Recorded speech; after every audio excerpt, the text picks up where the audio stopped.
Connor here from Team New Tier, and today we have Barry here on the channel. We are starting to do some Pokemon TCG, and he is going to show us the Greninja break deck post 2017 rotation.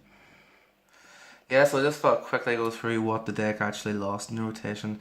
Very importantly, lost Dive Ball, which basically let you search all the water Pokemon in the deck. Just like every other deck, we lost 4 Verse Seeker, and this deck was very good at using Ace Trainer since it loses prize at the start. Teammates as well, and lastly, Rough Seas, but that card was becoming less popular. So I'll get into the deck. So you play the obvious Pokemon lineup. You have your Froakies. You only play 3 usually because I'm playing the Talonflame version. Frogadier, backbone of the deck, searches out other Frogadiers, hopefully none of them get prize. And then Greninja. Greninja is very good in the format in my opinion, with a Shadow Stitching attack, negates all abilities for that turn.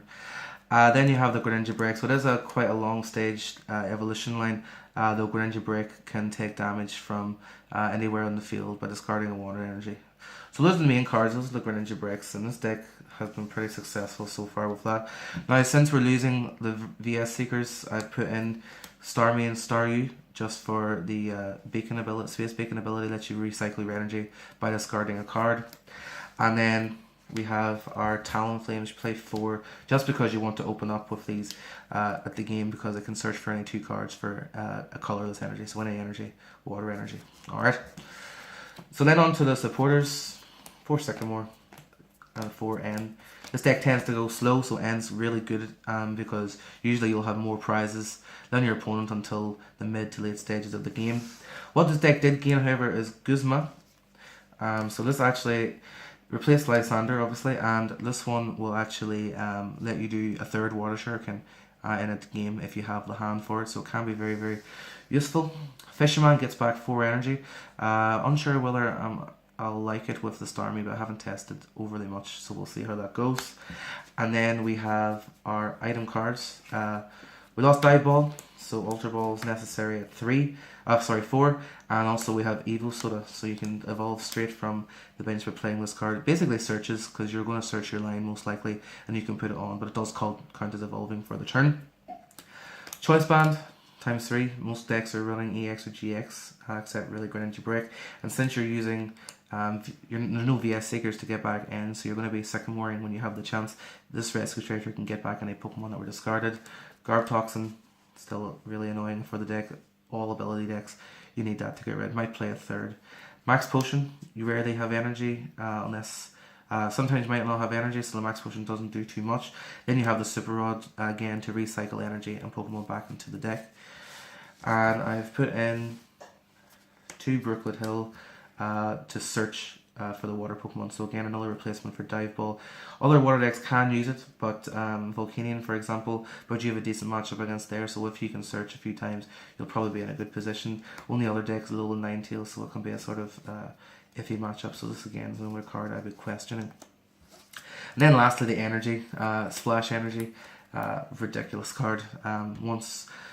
If that Pokemon gets knocked out, water Pokemon, all the family goes back to the hand, and you can just evolve again on the next turn. And then it's still quite a low energy count since you're running the recycling, so 7 on water energy. You need them to discard for Greninja Break. So overall, that's the deck, 60 cards obviously. Personally, I think the deck is it's a dark horse of the format. The only deck that it really loses to is Tapu Bulu, and also it loses to itself because it's not the most consistent, being a basically stage 3 deck, having to evolve so many times. Yeah, but you're bound to be able to grind down a wee bit, considering your opponent has to take 6 prizes. Legit. Yeah. So if people have been talking about Lele, and another card that I was looking at was Espeon GX for the Bulu matchup.